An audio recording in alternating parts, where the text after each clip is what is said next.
নমস্কার বন্ধুরা, রূপা রান্নাঘরে আপনাদের সকলকেই স্বাগত জানাই। আজকে আপনাদেরকে করে দেখাবো এঁচোড় চিংড়ি। অনুষ্ঠান বাড়িতে যেরকম আমরা এঁচোড় চিংড়িটা খাই সেই রকমভাবে আমি এঁচোড় চিংড়িটা করে দেখাবো। তো চলুন দেখে নেওয়া যাক কীভাবে আমি করলাম।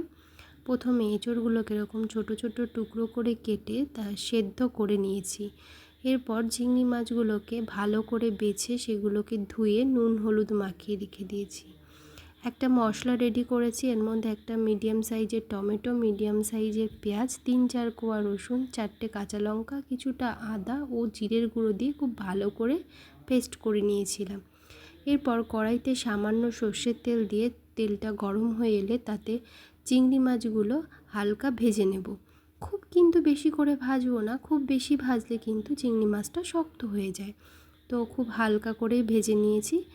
ভেজে আলাদা একটা পাত্রে তুলে নিলাম। এরপর ওই কড়াইতে আরও সামান্য কিছু সর্ষের তেল দিয়ে তাতে গোটা জিরে, একটা শুকনো লঙ্কা আর একটা তেজপাতা ভালো করে ভেজে নেব।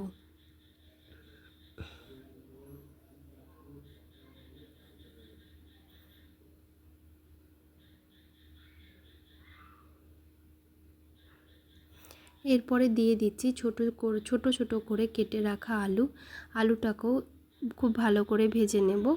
আলুটা একটু লালচে লালচে হয়ে এলে আলুটাকে সাইড করে তাতে একটা ছোট সাইজের পেঁয়াজ কুচি করে রেখেছিলাম, সেই পেঁয়াজ কুচিটাও কিন্তু ভেজে নেব।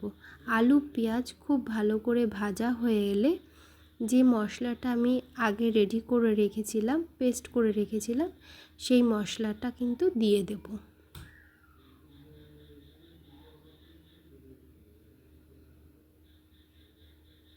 এবারে সমস্ত উপকরণ খুব ভালো করে আমি কষিয়ে নিচ্ছি।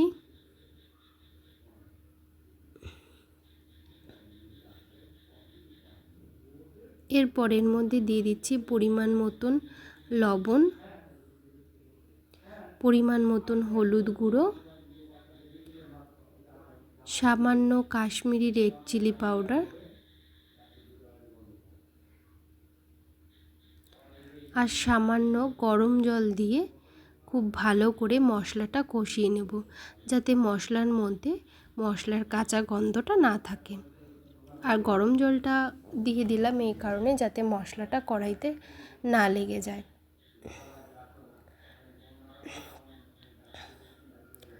খুব ভালো করে মশলাটা কষানো হয়ে গেলে আর সেদ্ধ করে রাখা এঁচোড়গুলো দিয়ে ভালো করে মশলার সাথে এঁচোড়টা মিশিয়ে নেব।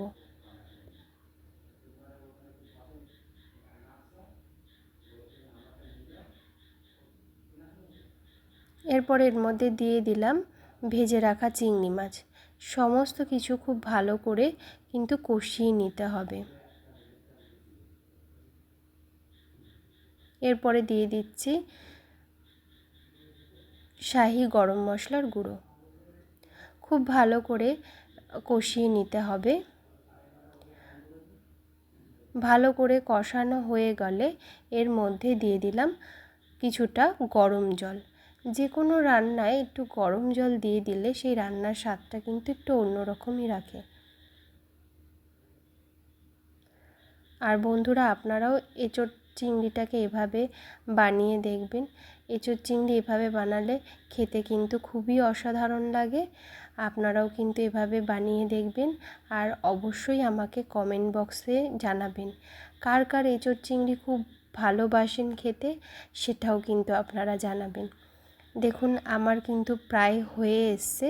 এই সময় আমার একটু নুনের পরিমাণটা কম লেগেছে বলে আমি আরও সামান্য কিছু লবণ দিয়ে দিলাম। আর সামান্য নামানোর আগে মিষ্টিটা দিয়েছিলাম। এখানে আপনারা নুন মিষ্টিটা আপনাদের পছন্দ মতনই দেবেন। আর আমার তৈরি এঁচোড় চিংড়ি। আমার এই ভিডিওটা যদি আপনাদের ভালো লেগে থাকে অবশ্যই আমার চ্যানেলটিকে সাবস্ক্রাইব করে দেবেন। আপনারা সকলেই ভালো থাকবেন, সুস্থ থাকবেন। নমস্কার।